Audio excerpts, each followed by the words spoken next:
Capítulo 30. Una vida sin remordimientos. Kosei y su joven acompañante partieron del templo Kaukenji mucho antes del amanecer. Viajaban en una sencilla carreta tirada por un buey que cabeceaba con aire anodino mientras enfilaba el camino. El viejo abad, sentado en el pescante, afrontaba el viaje con un escaso ánimo, pues cada vez le costaba más abandonar la confortable rutina de su templo. No quedaban tan lejos los días en que Kosei era un gran peregrino, un viajero incansable que, a la menor oportunidad, se cubría con la capa y el sombrero de paja y acudía a la llamada de aquellas sendas que le brindaban hermosos paisajes y atardeceres evocadores. Ni siquiera desdeñaba la posibilidad de dormir al raso alguna noche de primavera. Buda también está en los caminos, solía decir a sus monjes, pero la edad lo había convertido en un hombre cansado. Sus rasgos se habían afilado aún más, sus cejas se habían tornado dos finas líneas inexpresivas y los pómulos parecían cincelados en piedra mal tallada. Siempre había sido de constitución enjuta, pero aquellos que ahora se aproximaban para asistirle se sorprendían de que sus hábitos se encontraran más huecos que nunca, como si los sostuviera un espíritu incorpóreo. Sus ojos, en un tiempo hermosos en su sabiduría, habían trocado la afabilidad en impaciencia y la astucia en desconfianza. Aquel viaje, no obstante, resultaba un compromiso ineludible. El hijo de un acaudalado mercader del norte de Izumo, uno de los principales benefactores del monasterio, se casaba al día siguiente y había reclamado la presencia del venerable abad para oficiar la ceremonia. Kosei, más habituado a celebrar funerales que casamientos, no pudo negarse, sin embargo, a esta petición. Así que, no sin fastidio, había preparado el viaje y había decidido que lo acompañara Honen, un joven bonzo bien dispuesto y mejor cocinero, cualidad que el abad valoraba en grado sumo, pues ya no toleraba igual la comida de las posadas de camino. Mientras su maestro dormitaba con la espalda encorvada, Honen caminaba junto al buey, conduciéndolo con una vara. Sus pasos largos y la expresión risueña de su rostro evidenciaban que disfrutaba de la oportunidad de alejarse por unos días de la monótona vida del monasterio. En verdad es un día hermoso para viajar. Hemos tenido suerte, ¿no le parece, maestro Kosei? Al oír su nombre, Kosei levantó la cabeza y entreabrió los ojos con desgana, solo para cruzarse de brazos y acomodar el cuerpo en otra posición. El día que es hermoso para viajar, también lo es para tomar el té en el jardín o descansar bajo un almendro, apuntó el abad con los ojos cerrados. No hay días mejores para una cosa y peores para otras. Los días son como son. El joven monje asintió con una sonrisa, pero debió seguir elucubrando sobre aquellas palabras, porque al cabo de un rato añadió: sin embargo, sería peor viajar con lluvia, maestro. Los caminos se embarrarían, nosotros nos mojaríamos y la carreta podría quedar atascada en un lodazal. Kosei volvió a removerse bajo sus hábitos y sacudió la cabeza exasperado. El agradable sopor que le provocaba el sol matinal comenzaba a disiparse ante la cháchara del joven. Dime, Honen, rezongó el sacerdote, si lloviera cántaros, deberíamos ir igualmente a la boda del señor Hirobe, ¿no es cierto? Así es, sensei. ¿Te lamentarías entonces de nuestra mala suerte por tener que viajar bajo el aguacero? No, maestro Kosei, lamentarse del infortunio solo lo hace a uno más infeliz. No tiene sentido quejarnos de aquello que no está en nuestra mano cambiar. Entonces, Honen, si no te habrías quejado del mal tiempo, ¿por qué despertarme para celebrar un día soleado? El muchacho guardó silencio ante la pregunta, pero no tardó mucho en mostrar de nuevo aquella sonrisa franca que con tanta facilidad facilidad acudía a sus labios. «Tiene razón, maestro. No sé si algún día llegaré a ser tan sabio como usted». «Seguro que sí», dijo Kosei, que dio por zanjada la conversación mientras volvía a acurrucarse bajo su capa de viaje, dispuesto a retomar su siesta matinal. La suave caricia del sol sobre el rostro y el traqueteo de la carreta surtieron pronto su efecto, y aunque la madera del pescante era incómoda y se le clavaba en la espalda, Kosei se fue entregando poco a poco a un sueño lánguido. «Si la vida es sufrimiento, maestro», comenzó a decir Honen, citando la primera de las 4 nobles verdades, «el placer y el deleite nos alejan de la vida terrenal y nos acercan a la iluminación». El viejo sacerdote emitió un largo suspiro. Dudaba que Honen fuera tan buen cocinero como para soportar semejante suplicio, y en aquel momento, de buena gana, habría cenado arroz duro si con ello pudiera dormir tranquilo. «¿Quién te ha dicho semejante cosa?», preguntó Kosei con voz cansada. «El maestro Sora afirma que aquellos que sufren y padecen en la vida demuestran no haber encontrado el camino de la iluminación, pues el sufrimiento procede del anhelo de lo que no podemos lograr o cambiar. Por lo contrario, el bienestar y deleite nos eleva por encima de lo terrenal y nos acercan a Buda». Aunque Kosei no tenía la menor intención de embarcarse en una conversación trascendental, aquellas palabras lo alarmaron hasta cierto punto. Turbado porque alguien en su templo pudiera haber desvirtuado tanto las enseñanzas, el viejo monje se obligó a despejarse y se incorporó para sacar a su discípulo del error. «Escúchame bien, Honen. Aquel que desea ser virtuoso debe apartar de sí los placeres de la vida, pues solo nos desvían del camino recto.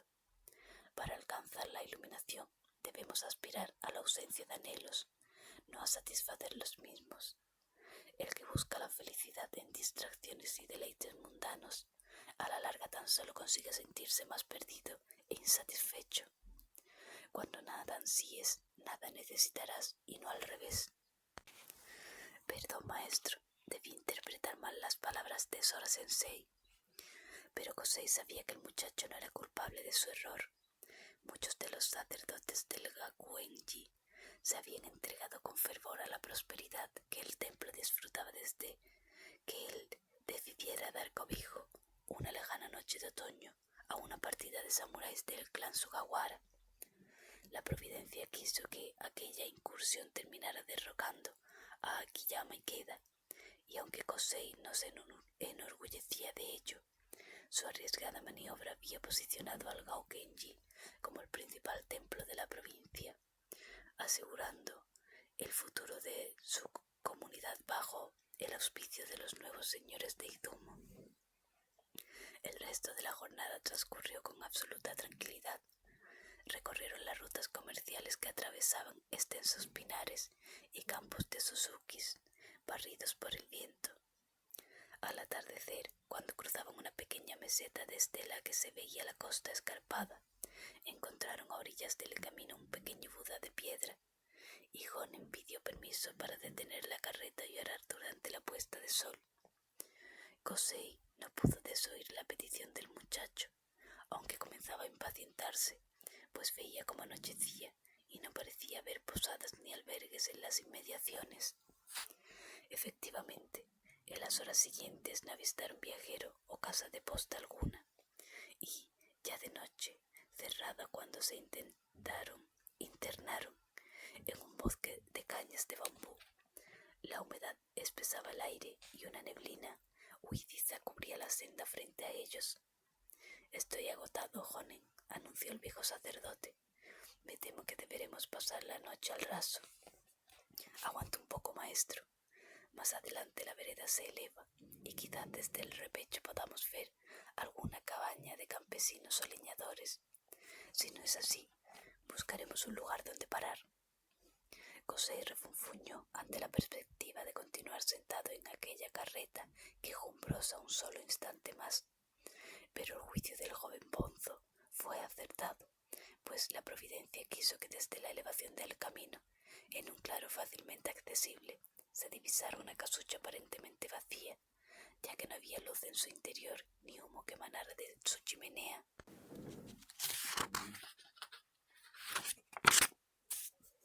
Ve, maestro, si nos hubiéramos detenido antes, habríamos dormido a la intemperie.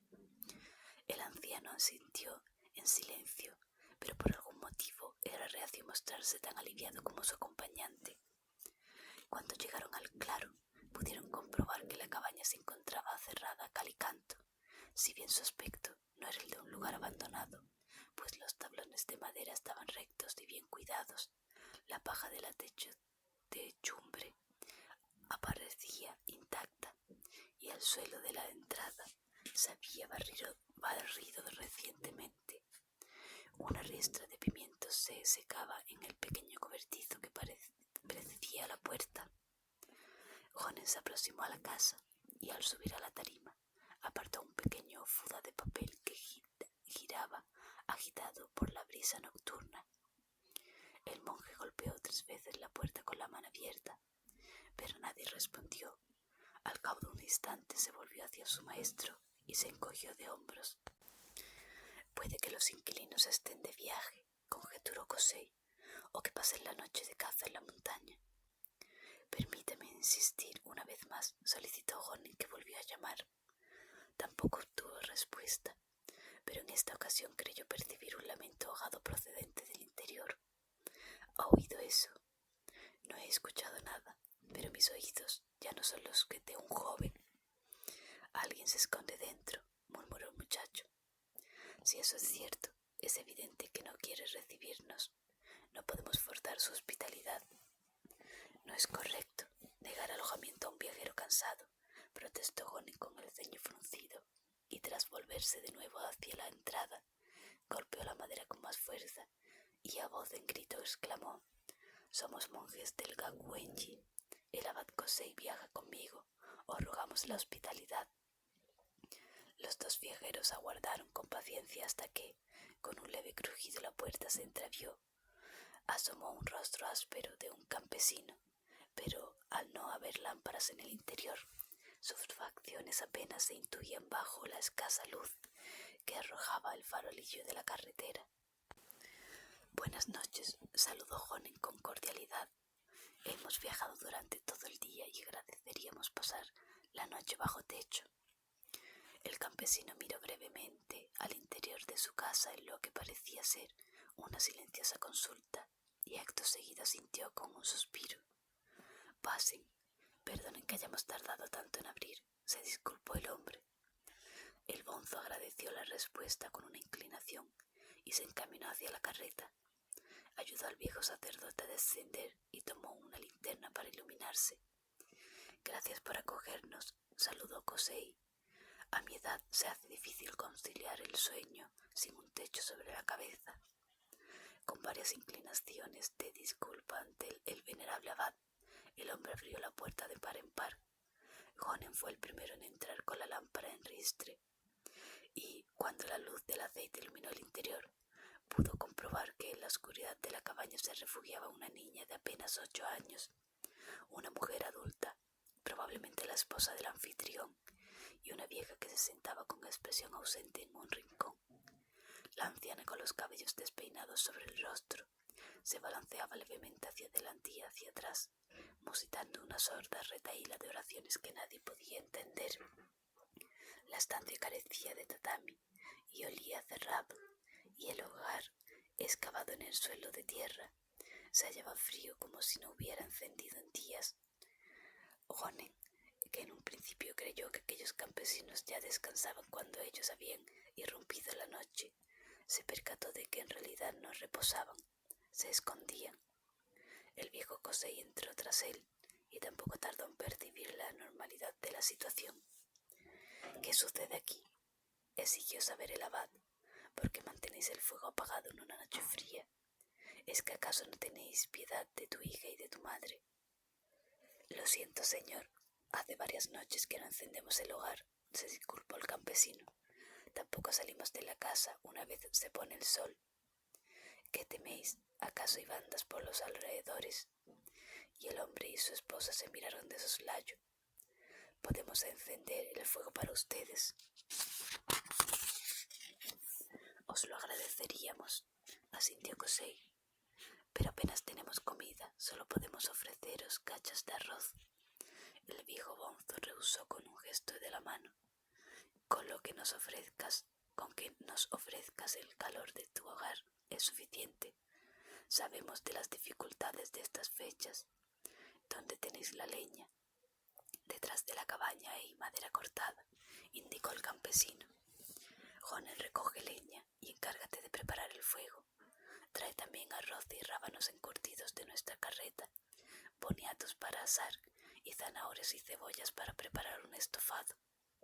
Sí, sensei, dijo el muchacho mientras se apresuraba hacia la puerta.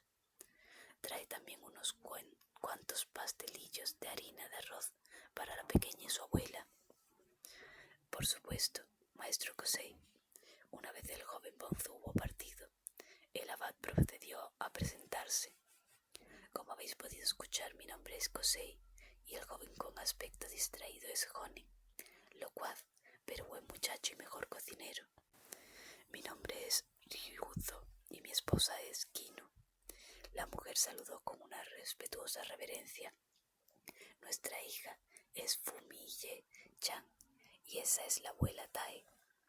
Pero no es necesario saludarla. Hace tiempo que no habla con los vivos. Kosei asintió ante cada una de las presentaciones y antes de que pudiera indagar sobre lo que allí sucedía, Jonen entró de nuevo en la cabaña con los brazos atiborrados de leña, calderos, aperos de cocina y provisiones. Al poco ya había tomado posesión del hogar. Encendió el fuego y destapó la chimenea. Colgó sobre las llamas un cazo que llenó de agua y comenzó a cortar verduras sobre una tabla. Mientras su discípulo se afanaba, el abad se aproximó a una bolsa de trapo, tomó un pastelillo de harina y se lo ofreció a la pequeña Fumiye. La niña miró con ojos suplicantes a su madre y, ante el asentimiento de éste, se apresuró a tomar el dulce que le ofrecía el anciano, como si temiera que el bonzo se pudiera arrepentir. Iba a darle el primer mordisco cuando se acordó de dar las gracias con una reverencia. Kosei sonrió antes de volverse hacia Ryuzo. Ahora dime, ¿de qué os escondéis si no es de hombres peligrosos? El campesino comenzó a frotarse las manos y rehuyó la mirada del bonzo.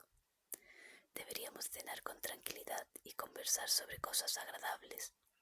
Hay asuntos que es mejor no mencionar una vez se pone el sol.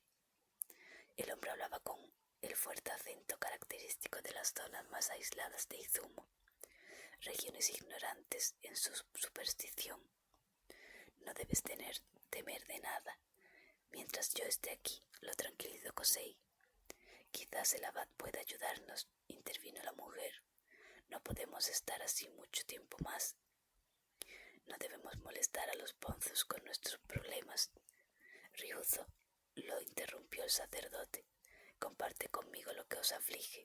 Quizá pueda agradecer vuestra hospitalidad con un buen consejo. No son consejos lo que necesitamos, musitó con vergüenza la mujer. Su marido abrió la boca, pero la voz no acudió a él.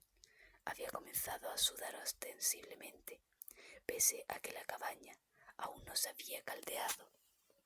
Habla sin tapujos, le ordenó Kosei, pero fue su esposa Kinu la que tomó la palabra. En la pasada luna, nuestra hija Kaede desapareció en el bosque. Fue a por agua una mañana y no volvió. Iba con Yasu, apuntó Fumiye-chan con la boca llena de su tercer pastelillo. Kaede suele distraerse con facilidad, continuó la mujer ante el silencio obstinado de su marido, que había clavado los ojos en el suelo y apretaba los puños contra los muslos. A menudo perdía la noción del tiempo cazando ranas o recogiendo flores. Así que hasta la tarde no nos preocupamos. Cuando cayó la noche, al ver que no regresaba, mi marido y yo salimos con lámparas a buscarlas. Llegó el alba y no la encontramos, así que pedimos ayuda a las demás familias de la zona. Las lágrimas afloraban a los ojos de la mujer y la voz había comenzado a quebrársele en su relato. Fue un contador.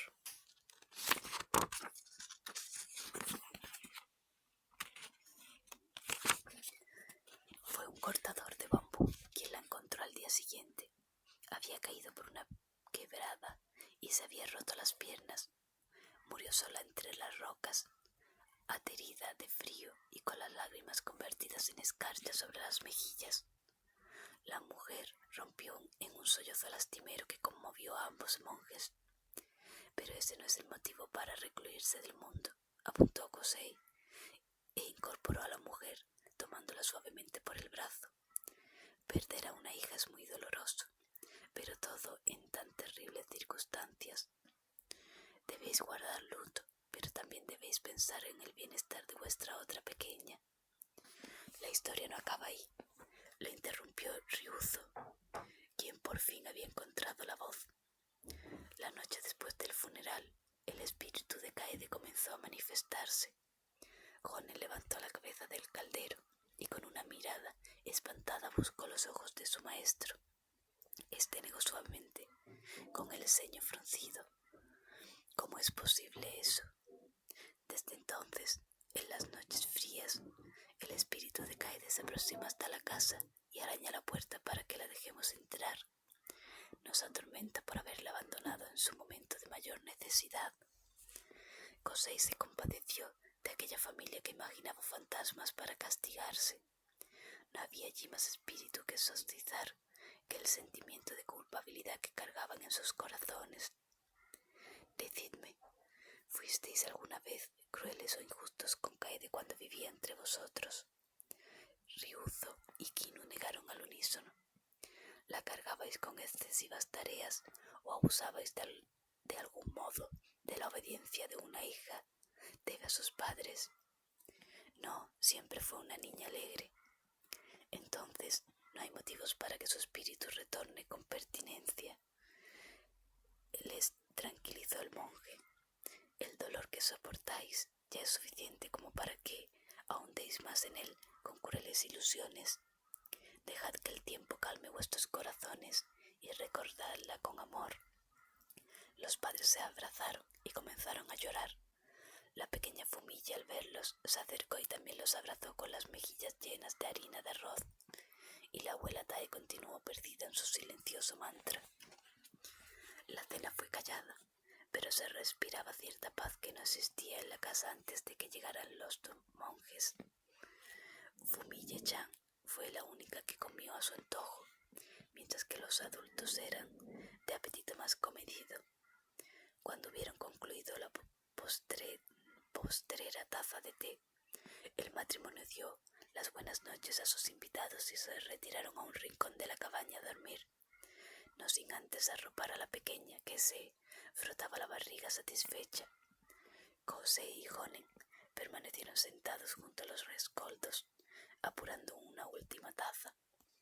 ¿Creéis, maestro, que los muertos retornan de la tumba para torturar a los vivos? Preguntó el joven en un susurro, de modo que nadie más pudiera escucharle. Todo es posible en este mundo, y no son pocos los que hablan de semejantes cosas, pero he de decir que jamás he visto algo así con mis propios ojos, y espero morir sin llegar a verlo, pues las cosas tienen un orden natural, y nada que lo rompa puede ser benévolo. Honen asintió pensativo, como hacía siempre, y finalmente vació el fondo de su taza sobre los rescoldos. La cabaña quedó a oscuras y los monjes se tendieron sobre sus esteras de viaje. No habían acabado de envolverse entre mantas cuando algo rascó la puerta. Fue un arañazo largo, tan claro en el silencio de la cabaña como un trueno que quiebra la noche. El joven bonzo levantó la cabeza y destapó la linterna. Kosei también se incorporó más lentamente, los huesos cansados, pero la mirada alerta. La madera volvió a gruñir, áspera como si alguien arrastrara alfileres sobre las vetas rugosas. Entonces se hizo evidente que los campesinos no se habían dormido, pues la mujer comenzó a agitarse bajo las mantas con un llanto desconsolado. Su marido se incorporó y la abrazó, y el rostro, demudado de terror, estaba a punto de perder los nervios desquiciados por aquel sonido. En las noches frías El espíritu de Kaede se aproxima a la casa y araña la puerta para que la dejemos entrar, recordó Kosei, que, con su rostro serio, apartó su manta y se puso de pie. Maestro, lo llamó Honen con un ahogado susurro, pero Kosei le mandó a callar con la mirada. Se aproximó a la puerta y despacio posó la mano sobre la madera. Al otro lado, unas uñas comenzaron a rasgar con violencia. Kosei apartó los dedos como si la superficie quemara. Miró atrás a aquellos que lo observaban con espantado silencio y, adoptando una expresión desafiante, agarró el tirador de la puerta y la abrió. Al hacerlo, algo se precipitó en el interior sin detenerse ante la presencia del monje y se abalanzó sobre la pequeña Fumille. «Yasu», exclamó la niña abrazándose con alegría al animal de pelaje desgreñado que le lamía la cara. Tras el sobresalto inicial, el padre empuñó un rastrillo y se dispuso a expulsar a la bestia, pero Kosei lo detuvo con un gesto de la mano. El monje se aproximó a la niña, que, encantada, rascaba al animal detrás de las orejas. «Así que este es Yasu. ¿Cómo es que tus padres nunca habían escuchado hablar de él?» «Creíamos que Yasu era un amigo inventado», se disculpó la madre afligida. «Un juego que se traían entre ellas». «Yasu es nuestro perro», dijo Fumille. «Lo encontramos solo en el bosque cuando era un cachorro. Por las noches Kaede le dejaba cerca de casa lo que no nos comíamos de la cena. Le gustaban mucho las gachas de arroz». Kosei alargó la mano lentamente con cautela hasta que comprobó que el animal se dejaba tocar. Maravillado, comenzó a acariciarle el áspero pelaje. «¿Es que hacíamos algo malo?», preguntó la cría, inquieta por el silencio de sus mayores. «Yasu nos acompaña siempre que vamos al bosque. Es nuestro amigo. Kaede decía que era el guardián del bosque y que por eso nos protege. Pequeña, no hacíais nada malo, pero Yasu no es un perro, es un lobo salvaje. Él nunca nos haría daño», y abrazó la cabeza del animal contra su pecho. «Puedo verlo», musitó el monje, y volviéndose hacia los padres añadió: «Quizás tuvierais razón. Después de todo, quizás el espíritu de vuestra hija os visita a través de este lobo, no para atormentaros, sino para proteger vuestra casa y vuestro bosque». Honen, que contemplaba la escena en silencio, sabía que su maestro no había pronunciado aquellas palabras porque creyera en ellas, sino por compasión y consuelo. Ese día aprendió que, cuando se es piadoso, en la mentira también se puede hallar el camino a la verdad. El resto del viaje transcurrió de manera apacible. Con la mirada perdida, ambos monjes cruzaron valles y colinas bajo un cielo límpido que despejó toda incertidumbre de sus almas. Antes del atardecer llegaron a la pequeña localidad costera donde los aguardaban, y la boda se celebró al día siguiente, en lo que fue una hermosa jornada de principios de primavera. Los novios bebieron 3 veces de la misma taza de sake, y Kosei y Honen reemprendieron el viaje de retorno. Al atravesar el bosque de bambú y ver en la distancia la cabaña de Kinu y Ryuzo, el joven monje comentó el dolor que debían sentir unos padres que pierden a su hija, y se preguntó si alguna vez alguien podría recuperarse de semejante tristeza. Sin levantar la vista del camino, el sacerdote Kosei le respondió: «En una ocasión, cuando el príncipe Siddhartha ya era conocido por su sabiduría y bondad, pero aún no era llamado Buda, una madre acudió a él profundamente afligida. Le rogó entre terribles llantos que le devolviera la vida de su hijo pequeño, el cual había muerto a causa de unas fiebres terribles. Los discípulos de Siddhartha se apiadaron del inmenso dolor que presenciaban y se sumaron a las súplicas para pedir a su maestro que hiciera el bien con aquella mujer. Entonces, rogando silencio a todos, se dirigió a la madre que gemía a sus pies y le dijo que buscara una flor blanca nacida en el jardín de una casa donde no hubiera muerto nunca nadie. Con dicha flor podría insuflar de nuevo vida a su hijo». «¿Y lo hizo?», preguntó Honen absorto por el relato.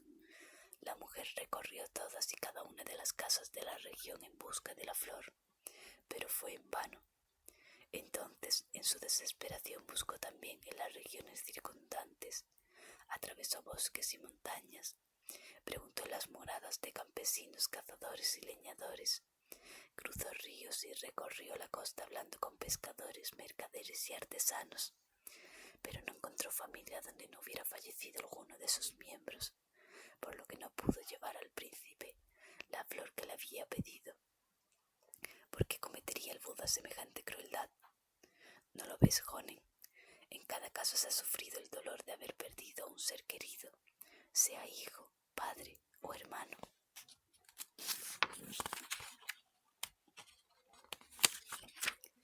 La muerte forma parte de la misma vida.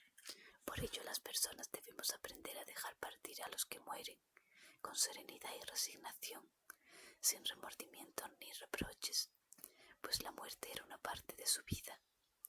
Así lo entendió aquella madre, que acudió a Buda. Los monjes llegaron a Gaukenji al día siguiente. Kosei se encontraba agotado por el viaje, pero recuperó las fuerzas al coronar la angosta escalera y cruzar la arboleda que le precedía al monasterio. Cuando por fin llegó a las puertas del que era su hogar, se sintió arrebatado por la emoción y el orgullo, y todo cansancio quedó atrás. El Gaukenji, otrora un monasterio pobre y decadente, había prosperado bajo la tutela de Kosei hasta convertirse en uno de los lugares santos más importantes del oeste de Hondo. Por primera vez en décadas, el número de monjes había crecido, y ahora unas 60 almas habitaban aquellos muros, más que en toda su historia, y pese a ello, no sufrían incomodidades ni estrecheces, pues Kosei había mandado construir una nueva ala para alojar los monjes y al creciente número de peregrinos, además de restaurar el resto del monasterio. Se podía decir que el Gaukenji vivía su mejor época. Cuando el abad cruzó las puertas y entró en el patio principal, los que allí se encontraban abandonaron sus quehaceres y acudieron a recibirle, mientras otros auxiliaban al pobre Honen, que, habiendo devuelto ya la carreta alquilada a su propietario, se afanaba en subir desde el camino el abultado equipaje que había llevado consigo. Los saludos, anécdotas e informes sobre las novedades en el templo se prolongaron durante buena parte de la tarde, por lo que ya era noche cerrada cuando Kosei por fin tuvo un momento para sí. Antes de tomar el baño y cenar, se encaminó hacia la pequeña capilla donde le gustaba meditar, al amparo de la cascada que caía a espaldas del templo. Cruzó la gruta, ayudándose de una antorcha que alejaba la humedad de sus huesos. Según penetraba en las entrañas del valle, el rumor de la cascada se hacía más intenso, hasta que por fin llegó al mirador que se asomaba tras el flujo de agua. Aunque solo fueran unos días de ausencia, reencontrarse con aquel humilde santuario le produjo una gran tranquilidad, como si se retornara al único lugar al que verdaderamente pertenecía. El monje dejó la antorcha en un soporte anclado a la roca desnuda, tomó incienso y lo prendió aproximándolo a la llama. Cuando el olor comenzó a extenderse, colocó la varilla sobre el pequeño altar y se sentó con las piernas cruzadas sobre la esterilla dispuesta frente a la estatua de Buda. Cerró los ojos y se dejó llevar por el aroma de la resina y el murmullo del agua.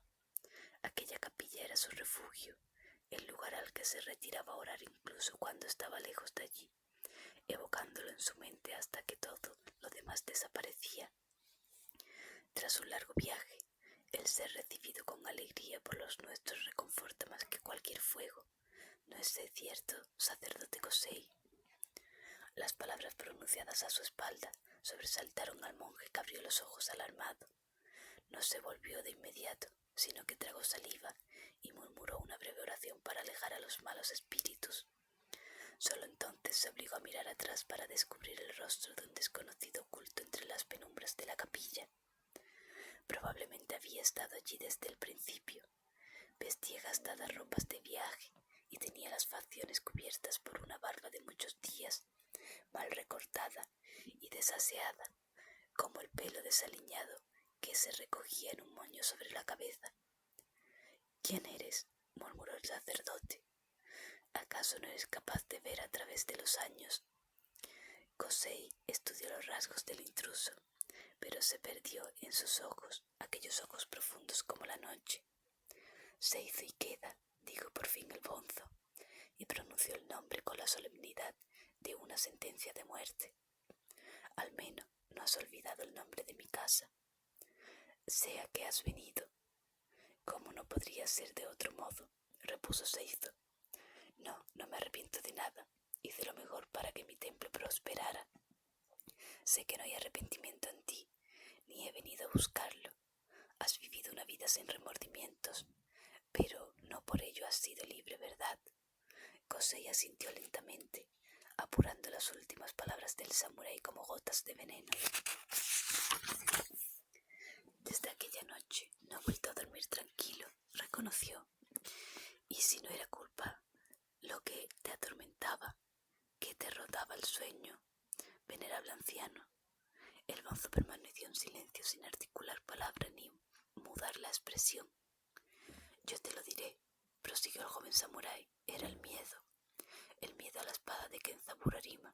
Ha sido tu castigo todos estos años. Aquellas palabras se vieron acompañadas del suave siseo del acero al despertar. La hoja brilló feroz bajo la luz de la antorcha. Esto no tiene por qué ser así, dijo Kosei. No sé de qué otra forma podría ser. Yo sé cosas, muchacho, anunció el monje, que hacía acopio de sus últimas fuerzas para rogar a aquel juez inclemente.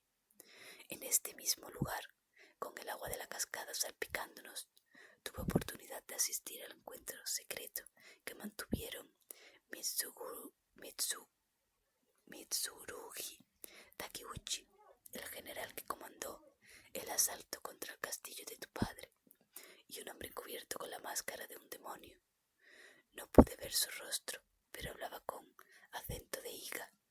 Él fue quien dictó cómo debían ser las cosas, quien indicó a los Sugawara cuándo podían atacar la fortaleza.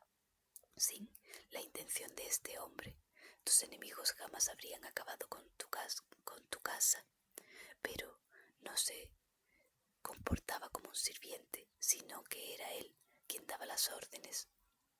Kosei guardó silencio, y la espera de aquel secreto, bien guardado durante años y súbitamente revelado, conmoviera de algún modo al samurái, pero Seizo no dijo nada.